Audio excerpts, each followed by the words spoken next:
அன்னமுன்னாவில் ஒரு வகையா இருக்கிற இந்த முள் அன்னமுன்னா பார்த்தோம்னு சொல்லிச்சுன்னா இதை வந்து முள் அன்னாசி என்னும் சொல்லுறாங்க.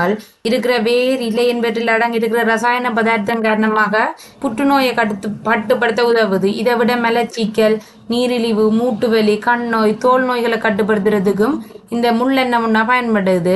முள்ளெண்ணெய்ல காணப்படுற பூக்கள் என்ற தோற்றம் வந்து இவ்வாறு தான் காணப்படும். இதுல நாங்க பார்த்தோம்னு சொன்னா பழங்கள் வந்து ஒரு பச்சை நிறமாகவும் நீள்வட்ட முடியதாகவும் பழத்துல வந்து முள் போன்ற அமைப்புகளும் காணப்படுது.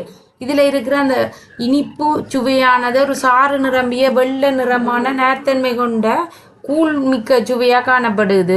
விதை மூலம் இதை இனப்பெருக்கலாம். நாங்க பார்த்தோம்னு சொல்லிச்சுன்னா அறுவடை செய்யறதுக்கு அது இந்த காயின் தன்மை மேட்ரோல்ல வந்து கடும் பச்சை நிறத்திலிருந்து இளம் பச்சை நிறமா மாறும்.